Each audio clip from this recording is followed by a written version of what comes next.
Hey everyone, it's Logan Christopher with the Legendary Strength podcast, and I'm excited about this week's call. We'll be interviewing Adam T. Glass, who has been a friend of mine for a couple of years now, a guy that, I observed training and got to meet him a while back, and it's been a big influence in my own training. We're going to be talking all about that. So thanks for joining us today, Adam. Oh, it's a pleasure. Welcome to be on the show and to be able to talk to all your listeners, man. Yeah. So for the people that aren't familiar with you, can you give a bit of your background? Yes. I do a lot of things. I think it's hard to start for good label, but I compete in grip sport. I've been doing it for a couple of years. That is a combination of different lifts, primarily testing the strength for the fingers, the thumb, the wrist, the total hand. I also compete in Brazilian Jiu-Jitsu. I do a bit of all-around weightlifting. Besides those things, I really enjoy just a lot of the different directions. And one of the things I'm going to talk about a little bit in our call today is kind of the changes in training I've made over the years. I used to do a lot of strongman type stuff. For you guys listening, very similar. Logan and I share a very good teacher, Dennis Rogers. So steel bending, tearing decks of cards, horseshoes, lifting up big weights with one finger, a lot of those type things. And then I also love training with kettlebells. And kettlebell juggling, and I like a little bit of kettlebell sport. I don't think I have the patience to be a real competitor in that sport, but I can appreciate it. Absolutely. So like me, you like to hit up all different areas of physical culture because, it's all fun, isn't it? I'll tell you what, I feel when someone tells me that they're, only a bodybuilder or they're only a power lifter, it's kind of a shame to me just because there are so many things that you can do with your body. And the only expiration point is when we're all done. How many of us who are trainers have clients that are over 60, over 70? I have a woman that I train who's almost 70. She started training for the first time last year. There's not a cap. And then I look at all the things that I can't do well, hand balancing, basic tumbling. And it's like, wow, I could completely go in and spend a year working on that, and what would happen next? Yeah. So if there's anything that a caller could get from listening to you, listening to me, what I would tell them to do is do a bit of everything and find out what you really like to do. Yeah, I think that's going to provide a couple of advantages. One, you're going to be more well-rounded. Even just having a little basic ability and all the different things is going to be great for your overall athleticism, depending on how you define that. But it can also be fun, if you just pursue one thing for, decades, then you're likely going to get bored of it at some point during that. So you got to be able to change it up at times. Oh, yes. Yeah, I think Logan and I, we share common training things for you guys listening, and one of the characteristics is that there are ways to train where you do better every single time, where workouts are never really repeated. You're always doing better. And I will tell you, in my personal opinion, it can actually become a bit boring at times if the only thing you have to look forward to is 5 more pounds or 10 more pounds, rather than finally pulling off something that you just were physically incapable of performing earlier. For me, a great thing is last Friday, just a week ago, there's a CrossFit gym in my area, and I went in there, and I'm friends with their head trainer. We were palling around for an hour doing some stuff, and I said, hey, man, show me how you guys are keeping up for your muscle-ups, because I've never done a muscle-up. I've never even really given it a good try. So he shows me the thing, and I get my first muscle-up that day. Play with it for a couple of days, and I'm only able to get one at a time because I can't figure out how to lower and keep my grip right to be able to go right into the second rep. And then 2 days ago, I did a set of 5 and 2 sets of 3. That felt better than whatever my other intensity PR was that I've had in the last couple of days of training. I had a couple with some stuff with some grip, and I knew it was coming. It didn't really feel anything, but getting that many reps of muscle-up is something I could not previously do because I couldn't figure out that mechanic was really good. Today in BJJ, there were 2 sweeps that I pulled off that I've been drilling for a couple weeks. It was the first time I've hit both of those sweeps during a live roll. And to me, I would like everyone to have that satisfaction where you previously could not do something and now you can. Yeah, that's what training's all about, is getting to those points and, doing a whole lot of them. And by looking at the wide variety of different things you can do, you have more opportunity to have that happen more often. Oh, yes. And I'll talk about something that just popped into mind that I think I wish I would have figured this out years ago. When I really got serious with my training, the two biggest influences upon me at the time was Dinosaur Training, written by Brooks Kubik. Is that he says it's not the art, right? Yeah. And then Pavel's book, Power to the People. Mm-hmm. And both of them are advocates of very, very simple motions done very, very often. They split when you start talking about how to do the sets, but both of them are very much advocates of keeping things very, very simple. Mm-hmm. And, that's fine, but the thing is that there's a lot of ways to get strong, and that is a very limited way to get strong. I think about how much time I spent just doing deadlifts and presses, and surely it contributed to how strong I am now. But the same amount of time that could have been put into learning to do, basic stunting from, like a crow stand to a handstand press out and working on just a proper barbell snatch, I think it would have took me farther at the time. And those are things I can now easily do. So one thing that I would say, if anyone's listening to this call and there's something to get out of it, it's get out there and try out kettlebell juggling, try out hand balancing, try out a bit of gymnastics, go play around, see if you like to wrestle, see if you like to play basketball. Don't pigeonhole yourself just to basic ideas of, well, I want to get stronger or I want to get bigger. I'll tell you that's another funny thing too is the idea that there's so many people there that are training so hard just trying to add size to their body.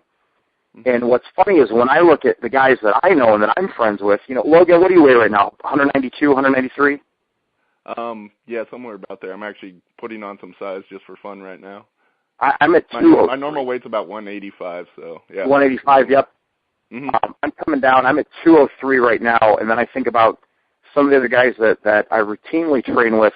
Most of the guys I know, they don't look that strong, which is why you'll feel particularly embarrassed when you come in to lift with us. Mm-hmm. I was training at a workshop with Kurt Hartman. Do you remember Kurt?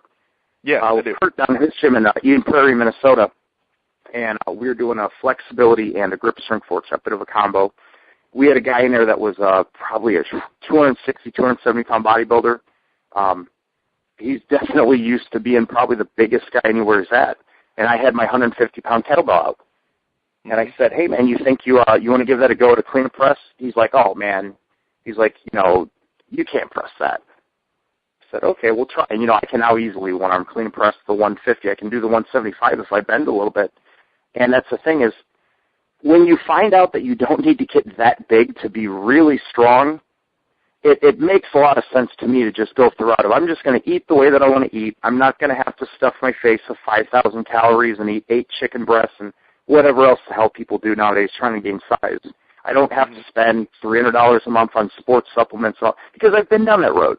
I've been down that road where you're taking your pre-workout, your vitamins, your aminos, your creatine, your protein post-workout, your glutamine, your sleep aids like your ZMA and more vitamin D, and then you got your fat burner, and you got all this shit that you take, and yeah, you get a little bit bigger, but at the end of the day, it's like, man, I don't know if this is worth it. That's where I'm at, is I don't see how it's worth it. Yeah, I mean, the size of your muscles, yes, it can contribute to strength, but there's so many more important components to strength than that, so it's really not necessary.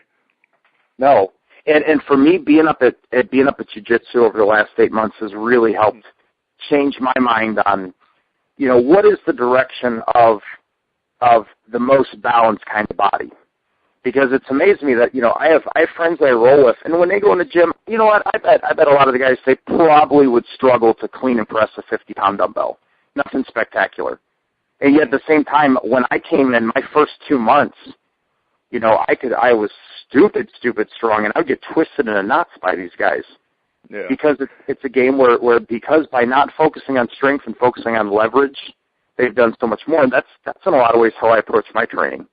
Is a lot of the variations that I look for most time, it's just where can we get better leverage. A lot of people are working to make their lifts stricter and harder, and I just go in that different direction. Mm-hmm. And it's the game of, if you make something as easy as it can be done every step of the way when you learn it, you eventually will be able to easily do it in a way that no one else can do. Yeah.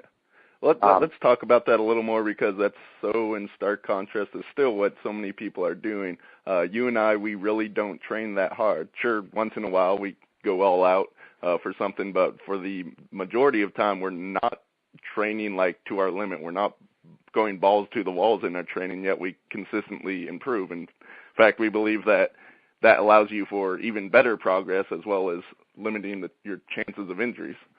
That does seem to be the two truths that are emerging. So one of the things is, there's an idea that a lot of people have that the amount of effort, how hard they try, how difficult they make it, will be directly proportionate to their gains.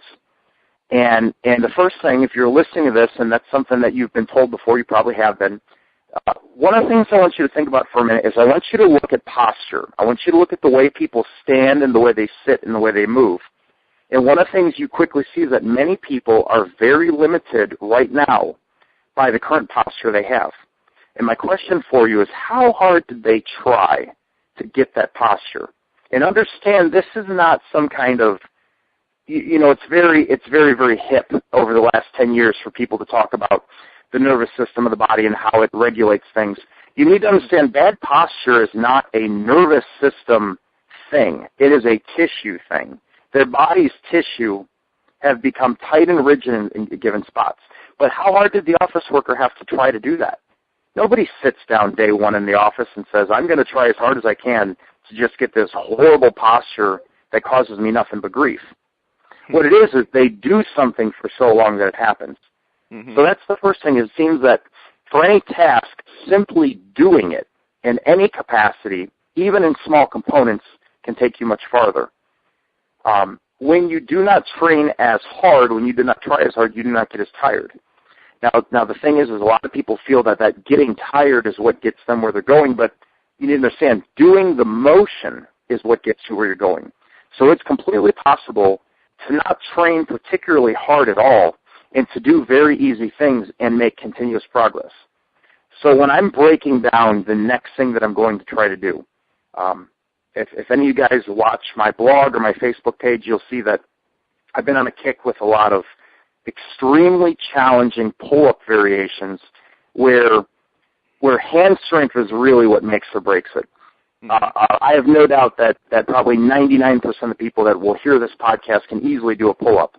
I'm talking about pull-up variations where the way that you're using your hands and your grip is what determines if you can do it. For example, pinching a hub and grabbing an anvil horn and doing a pull-up that way. Very, very hard. But the way that I got to those things was not, I'll tell you what, if somebody was secretly recording 5 of my workouts and watched them, I think it would probably be one of the most boring damn videos in the entire history of the world to watch the entire thing. Because I'll come out and the first thing I do is I'm seeing if I should do this thing. There's a way that you can just simply look at what your body's response is. Should I try this out? Once I do that, the next thing that I do is I'm going to pick out what is the variation that will probably get me closer today. So if I can do full pull-ups that day, because some days I come in and my shoulders might be incredibly sore because of something we're doing in jiu-jitsu. I have days I bounce Thursday through Sunday, so I'm on my feet 8-hour day. There are times that I just don't feel like doing certain things. Mm-hmm. I go with whatever is both psychologically stimulating and what seems to work really well for my body.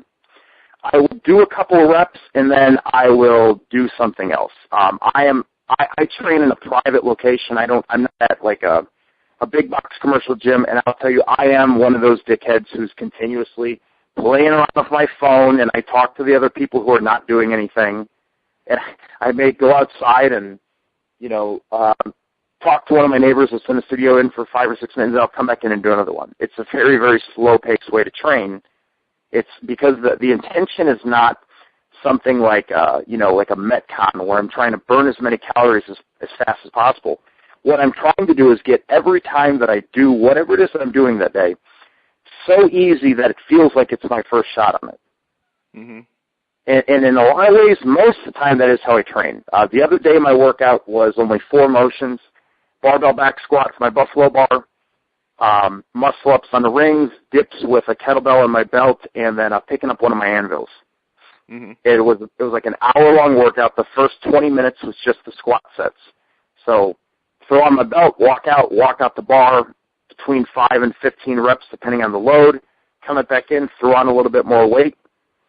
And I just went up that day until I was getting sets of 3 and did a couple more sets of 3 and called it. Very, very easy work. I didn't even break a sweat. So my very first set, I opened up at 99 pounds. My last set, I stopped at 340. Nothing spectacular, because I'm not training for a powerlifting meet. Mm-hmm. And the other thing is I don't really need to be any bigger for my sports. I don't need to be any bigger for grip. I competed at Mighty Mitts this year at the Honor Classic as the lightest guy out there. I didn't get destroyed. There are a couple things I can do that will improve my chances for next year. For jiu-jitsu, I've been cutting weight. So what I would say for you guys is that you can get to any goal many of the times by training very easy. And this goes for endurance too. Mm-hmm. I definitely don't have the snatch capacity that you do, not even close, but I still average on any given 5-minute test of a 24, 125, 130 reps. Mm-hmm. And that is very infrequent. Most of the time when I snatch, whatever the given weight is, I do, I'll either come out and do one set, like a sprint, 3 or 4 minutes worth, multiple hand switches as fast as I can, or I'll do a 4 to 6 minute set, usually with a hand switch, and even then I move pretty quick. But the big thing is when it starts getting to the point where you're really, frying out your body and you feel like you're super tired, I'll just set the bell down, and because there's no award for hardest worker in the gym today. and then when we look at real sports, not like lifting sports, but real sports, most of the time the guys that win are not the hardest trainers. They're the guys that train the smartest. Mm-hmm. I think about an MMA, how many guys they talk about that, they train so hard. Well, there's a lot of guys that are doing pretty phenomenal, CrossFit-style 45-minute sessions, and they get destroyed their first 2 minutes of the fight. What are we looking at? Because it's not about how hard you train, it's about how well you do whatever you're trying to do. Yeah. It's actually, I've been reading a lot of the books by the old-time strongmen, and there's a few that trained hard, but I'd say the majority of them advocated not even going that intensely. One of my favorites, Herman Goner, he never ever trained to his max. He didn't even go all out when he was maxing out on a lift, and he would spend several hours a day training, which is, I know, something like you do sometimes, where it's really drawn Yes. out and long, and you're spending a lot of time. So they never talked about so much that they're following biofeedback or anything, but a lot of those guys, they obviously were doing exactly that. Oh, I think if we were watching them, we would recognize so many of the elements of it. Mm-hmm. In one of Saxon's books, he talks about, kind of the right and the wrong way to do it. And one of the things that he was talking about was, there was a period of time where he was waking up, riding his bike quite far, because those guys didn't have cars. So he may have rode his bike 15, 20 miles. He would go wrestle for a couple hours, ride his bike back, and then try to lift. And what he learned pretty quickly was you just can't do all of that at the same time. Mm-hmm. And at the same time, though, there are so many people out there that they're really dedicated to the idea of getting better. But what do we see them do? They're going to a gym, they're jumping on an elliptical or a stair climb or something. They're going 40 minutes, and they look like it probably would have been good to hang it up 10 minutes in. And then they go in and they hit every set until they're just running ragged. And we found it out. We have people that they're losing weight, they're losing body fat, they are gaining muscle. But a lot of people, too, their elbow always hurts, or their shoulder, or their knee, or their hip, whatever it is. And I will tell you this, is that over the years of changing my training more towards the direction it's in, substantially lower incidence of prolonged pain. One thing I'll say about that is that pain is not our enemy. It's the suffering that's our enemy. If you jump up to a bar and you go to do a pull-up and you start to pull and you feel a little bit of pain in that elbow, that's telling you don't do pull-ups today. That's not a problem. The problem is when, for the next 6 days, that elbow still hurts. Mm-hmm. And a lot of times that is one of the things we see for the people that are going, just all out. There was a time when I was really looking at a lot of the high-intensity work. This was probably before I started getting into a lot of Pavel stuff, around 2004, so before that.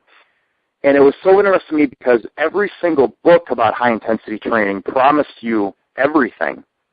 And yet whenever you got a chance to get into a gym and really sit down with someone who's been training that way, I was very fortunate. I trained out of a Gold's Gym that was in Garden City, Michigan, right by Dearborn Heights. And, there were guys, almost every famous bodybuilder that you would have wanted to meet from the 60s, 70s, 80s, or 90s has a photo of them and the gym owner on the wall. It's one of those kind of places.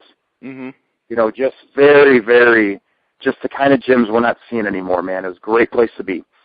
And I would talk to guys that they train that way, and the thing that I noticed was they may have only lifted for 20 minutes total out of a 45-minute session, but 10 minutes in front was putting on different oils and creams and rubs and having to stretch and wrap this and tape that down, go through, and then the rest of the time they were in there was just trying to get to the point where they felt okay to leave the gym. Wow. And, and that I never really could get into that level. I don't know. I just don't like to hurt. Yeah, me neither. And I would say that's probably the thing that holds people back from achieving their goals more than anything, not just like bad training, but they're making progress towards something, then they injure themselves in trying to do it, most likely because they're pushing too hard or just doing too much and not listening to their body. It's got to be in the top 3 reasons why people don't get where they want to go. Mm-hmm. Because most people, if what stops the person from getting off at their 10-hour day? They still know they have to go home and feed their kids and interact with their spouse, and they got other things to do. So what stops them from doing that 30-minute workout? Well, one of the quickest ways to not go is when it's like, well, my freaking shoulder's still killing me. So what if we could get the person to the point where their body did not hurt before it started and it didn't hurt after it? I think a lot of people would really enjoy it. And that's been, and I think you and I are on the exact same page with that over the years is we are trying to do something different with the products we create. We are trying to give people just something better than what's on the market. And it's because a lot of the fitness products that come out nowadays, they're just really, really poorly done. We have a lot of people that they're not training themselves all that well, and they're not training others all that well. And you can tell right off the bat. There's actually a powerlifting book that's directly in front of me on my bookshelf. And one of the author's premises was the reason most people don't get to a 500-pound squat is they just don't want it enough. Mm-hmm. Man, I can think of 10 reasons why most people aren't going to get to a 500-pound squat. And the first 4 involve their ankle, knee, hip, and back. Because most people will hurt themselves trying to squat. Probably, in a way because of dickhead advice, like if they're only squatting with this amount of weight that it's some kind of problem. I'm going to tell you guys this. This is just personal opinion, 100% personal. Okay?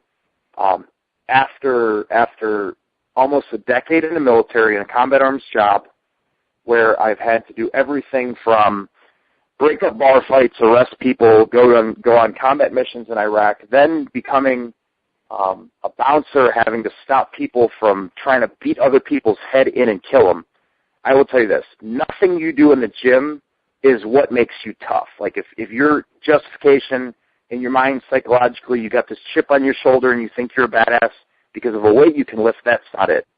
I also don't think it's because of who you beat up or who you don't. None of that shit. That is not what it's about. Mm-hmm. So, in my opinion, there is no reason for you to either beat yourself up or grind yourself down because you either are or are not doing something in the gym. It's just the gym is where we go because modern life does not allow us to do all the things that our bodies can do. That's just it. Is that for you to live your life right now, you only need like probably 40% of all the things your body can do to get through life. There are people that they can't even put their fucking arm overhead or sit down to a toilet unassisted, and yet they make it through life fine. I mean, it could be a lot better, but they make it.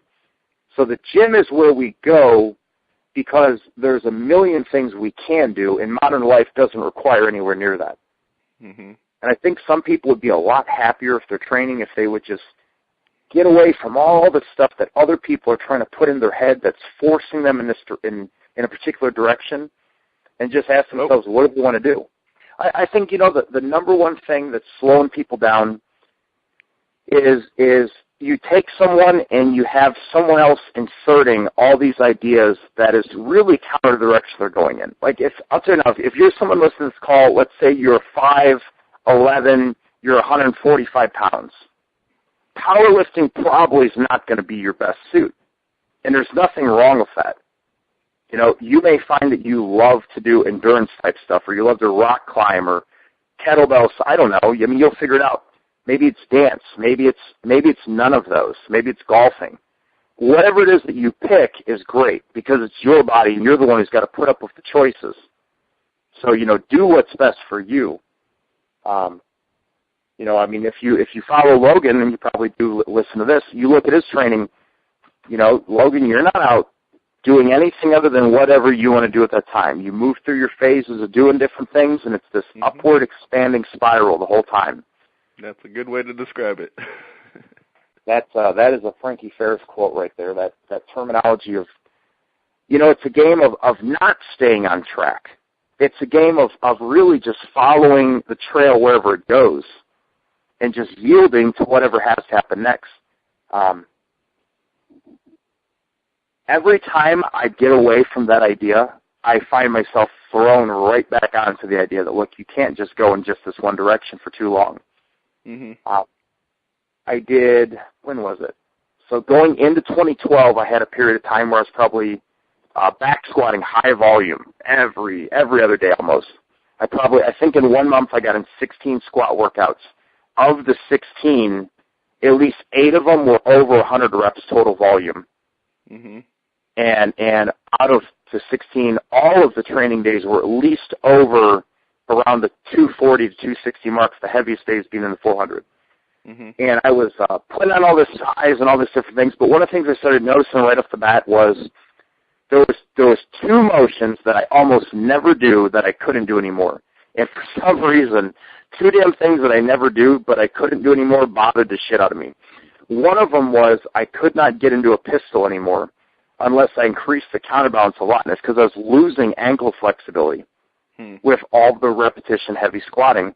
The other problem that I was having was most of the time I was so damn sore doing that there was a lot of other things that I just started passing them over.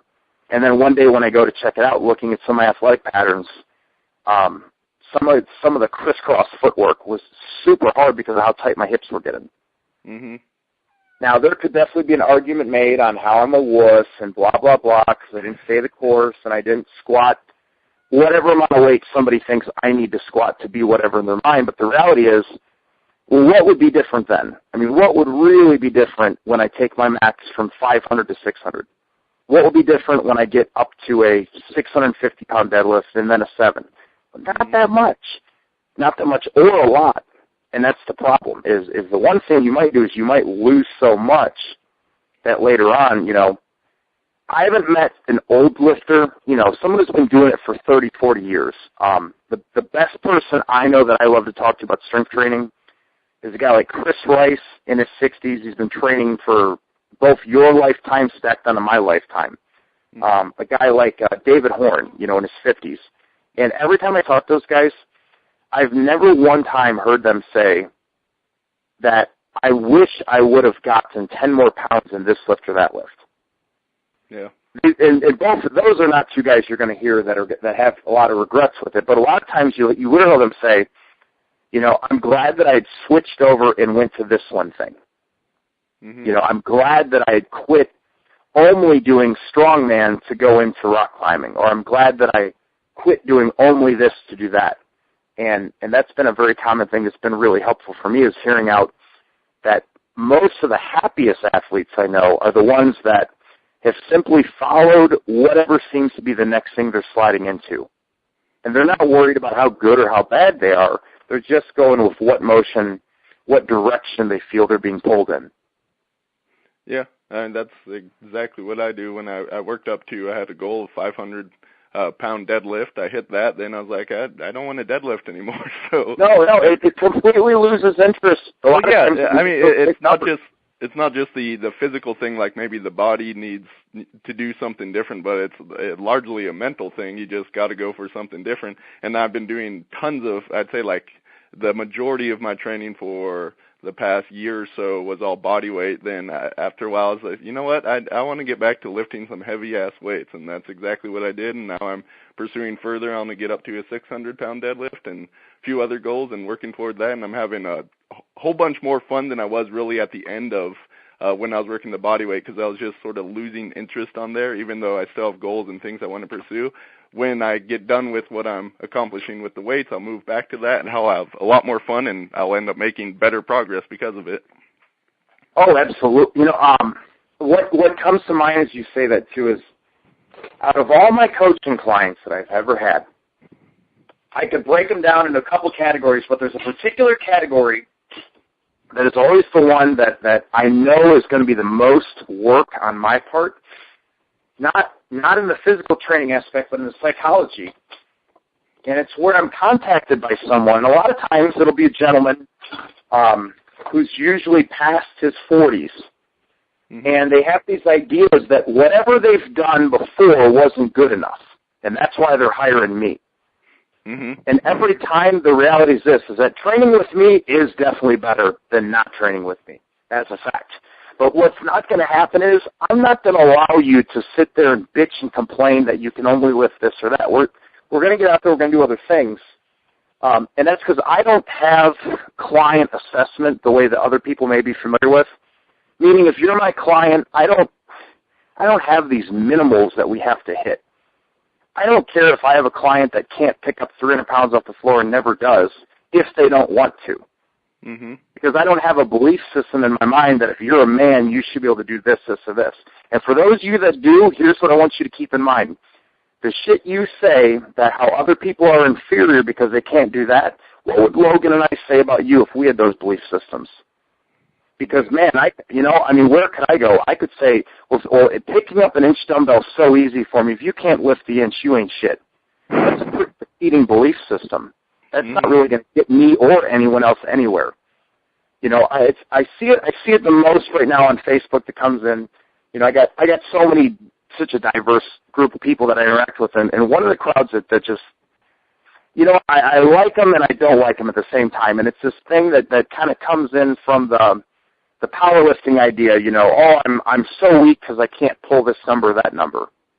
I mean, hey, if we really go down that road that you're saying you're so weak because you can only deadlift 650, I can show you 180 positions where you don't even get up off your back on the ground that you're so weak. Mm-hmm. So, yeah, if that's how you want to view yourself and if that's the psychological state you're trying to develop there, that you're so pathetic, we can go a lot of steps further. I'll show you how pathetic you are because you can't even do a back bridge. Or we could do something more productive. Mm-hmm. And start looking at, well, what are all the ways we could fix it? Yeah. So that'd be takeaway 2 on that for our call. Takeaway 1 is train easy. It's a lot better way to go. And number 2 is most of these standards that have ever been adopted by people are useless. I mean, even, you know, military standards, they make people do this to get in, and that's not good enough.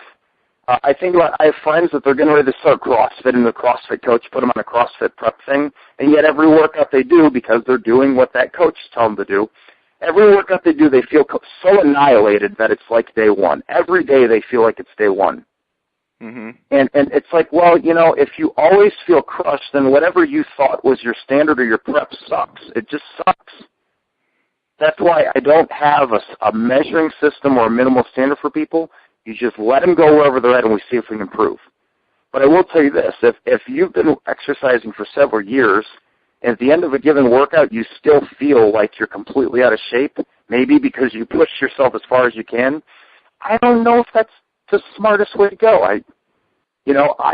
I've been more amazed when I've done some dumb shit over the years. One of the things I did was I wanted to see how much training volume I could actually get in a given day.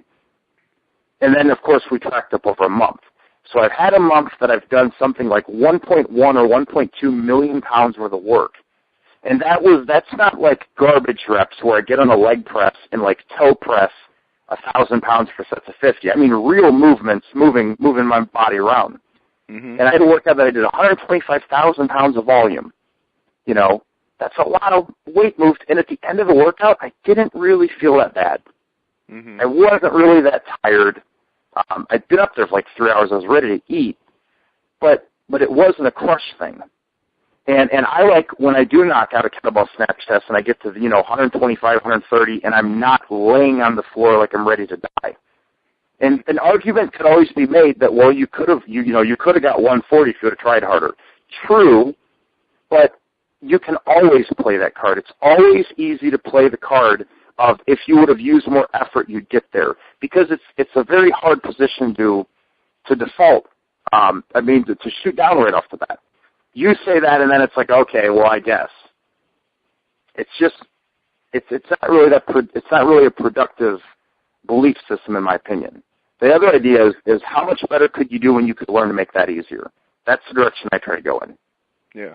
Well, especially for training. I mean, if you want to compete and you really do want to go all out there, you have that option, and you can do that when you're actually competing for it. But as far as training, like we said, it's more productive not to go that way, and you certainly don't need to do it every single time you train.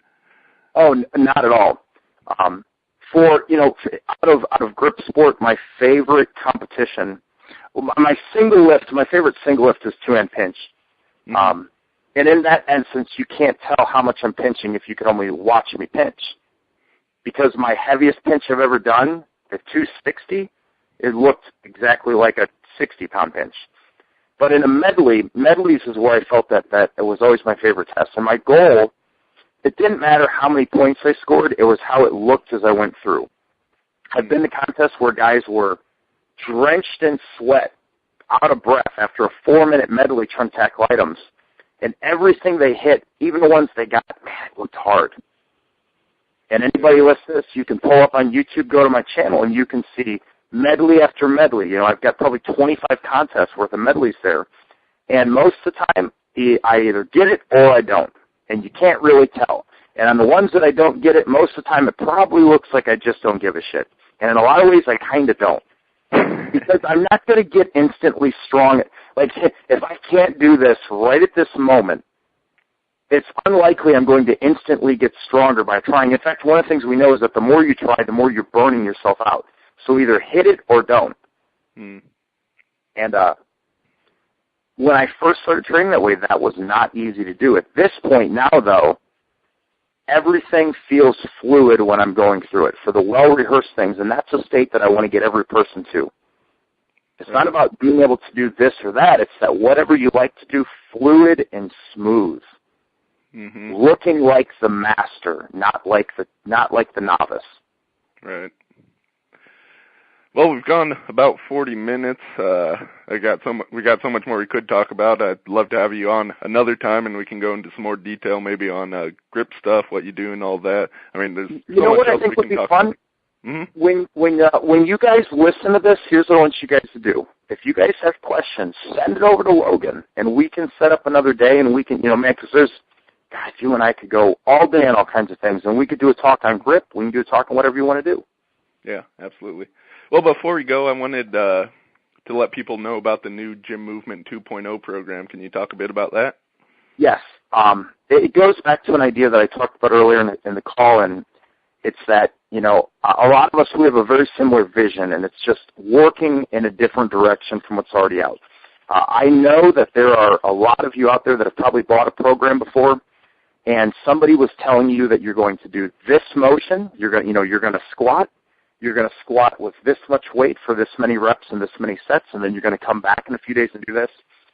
And you certainly can make progress on that, but one of the things we've learned is that if a person will learn to do whatever is best for them at that moment in that workout, and not really worry about necessarily doing what you think you should do, but just doing what your body needs you to do, you can make incredible progress that is very sustainable.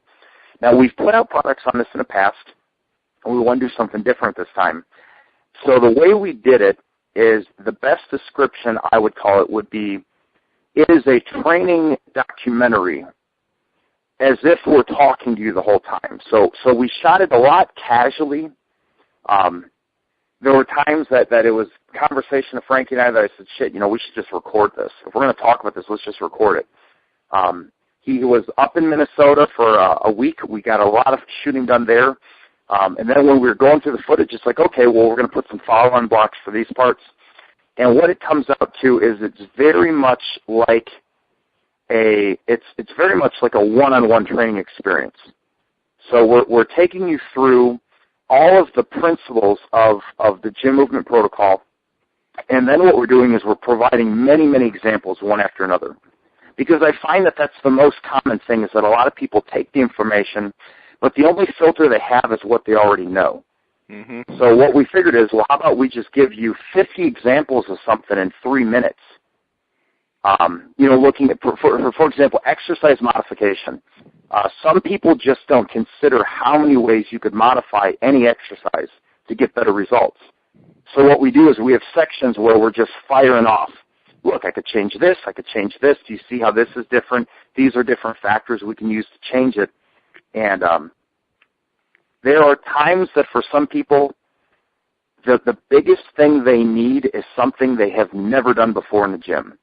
Mm-hmm. There are a lot of times where instead of going in and doing what you've always done and kind of feeling the way you always feel at the end, is it's time to do some new things. And what tends to happen is when people train this way, they get there. So that's what this entire product is about, teaching you the protocol, giving you hundreds of examples of how it's used, showing you the individual differences. You're going to see the difference in how Frankie does things versus how I do, because we're the two people that have been doing it longest. Mm-hmm. And the thing is that every person who trains this way, we do certain things together at the same way, but there's a lot of things that look very different. Your training looks very different than other people who train the same way, and that's kind of the goal, because you're different than me. And the people listening, for the caller, you and I were so different, and that means that your training is likely going to be highly custom to you. That's the end goal that we want. So that is what Gym Movement 2.0 is all about, teaching you how to follow your body, how to fully customize your program to achieve whatever goal it is that you currently want to achieve. Yeah, it's very specific. I mean, we kind of just talked about the ideas, and me and Adam both know what we're talking about, and actually keeping your training easy, what does that look like, and how do you test things to find the signals that your body is giving you along with it? There's really a whole lot of detail that goes into that. It's pretty simple once you've been doing it a little while, but you got to learn all the steps. And I mean, when I first got started, I had a whole bunch of questions, and I have to say the new Gym Movement 2.0 is the most complete instruction that they've put out. It's very comprehensive. It is very good. I'll tell you what, it's been a bit of a challenge, because we're at product number. We did the first Gym Movement, we did the Grip and Rip series of DVDs. I did the Smarter Strength series. Now we have this. Frankie's done Master Plan. You include various parts information for testing, kettlebell snatch domination, a couple of the other ones. Yeah. And what we're seeing is we're all kind of playing a game right now where we're trying to figure out what is the correct dose when you show someone this the first time. That's the biggest thing. Like, for those of you who have seen different parts of the system, when you see Gym Movement 2.0, the big thing is that you get through that and it answers questions that you may have stopped questioning yourself over because you couldn't figure out the answer. For the new person, though, it's a challenge at times because we're trying to figure out what is the minimal level, what is the proper starting point. Mm-hmm. Because for educational purposes, we could go through days and days of information that all is useful. It's not a thing where it's like, just so you know, I'm going to waste 6 hours talking about this. No, everything feeds into another thing. So the question is, how do we get the minimal dose? And that's where I'm really, really happy with where Gym Movement 2.0 is. Mm-hmm. And one of the other parts about that is that because of the format that we use this time, as we decide things need to be upgraded, we go in, we change out the videos, and we mail the product right back to them. Mm-hmm. In fact, for some of you who bought it the first round through, you've already received a new copy of it. And that's how it can go, is it allows us, it's that idea of continuous improvement. Where can I make this a little bit better? So I really, really am having a lot of fun with this new product series. Yeah, absolutely. Now, I'm going to include a special bonus for anyone who buys through my site just because, like I said, if you've been following me for a long time, you've likely heard me talk about this stuff. If you're somewhat new, you may not know, but this really is included in everything that I'm doing. I'm not always talking about it just because there's a lot of other stuff to cover and focused on other things, but this is literally something I'm doing every single day in my training. It's, I would say it's like the critical thing. If you get this, then it's going to build that foundation with which, you can, reach whatever goals you're shooting for. It's really that important. It's been, I cannot think of a single factor that is more important in the development of someone's training. And the funniest thing about it, about the whole deal, when Frankie started discovering all these things and connecting the dots and putting everything together, he was just trying to make his fucking hip stop hurting all the time. Yeah. And it's so very much like a lot of other things that over time history reflects back on. They're like, wow, that was a big discovery. So many big things have come about where you were trying to solve either a very personal problem and you found out that your fix worked for other people, mm-hmm. Or something completely unintentional came about that was even better than what you thought you were going to get. And in this case, Frankie was trying to figure out how to get a hip to stop hurting all the time. And during that time, he discovered that it's possible for not just him, but for every one of us to set new records in the gym every workout, to find out exactly what to do in the gym every workout, and in many ways to never feel stuck again, because you're now seeing there's always somewhere new. I think that's the if there's an enemy of, if you go to the gym and you take your fitness seriously, the question is, well, then who's your enemy? The enemy is time, because we don't have that much of it. So the thing is I know you're going to go work out. Probably the day you listen to this, you either have already worked out or you're planning your workout. My question is, are you going to set new personal records in the gym today? And it's not about trying, it's about will that happen? Because for Logan, for myself, for a number of other people who train with us, every time they work out, they break records. And even if it's just one more rep or just one more pound, it's more than before. And what is the logical conclusion of a 5-year training stretch where every workout you do better than before? I can tell you this, it's a much better conclusion than being on a system or a training cycle where you question if you should be doing it and you question if you're making progress, and you're getting frustrated because, man, last time I did 7.655, this time 7.655. I don't know if I can go any heavier, and my shoulder's starting to hurt. All those, we've all been through that.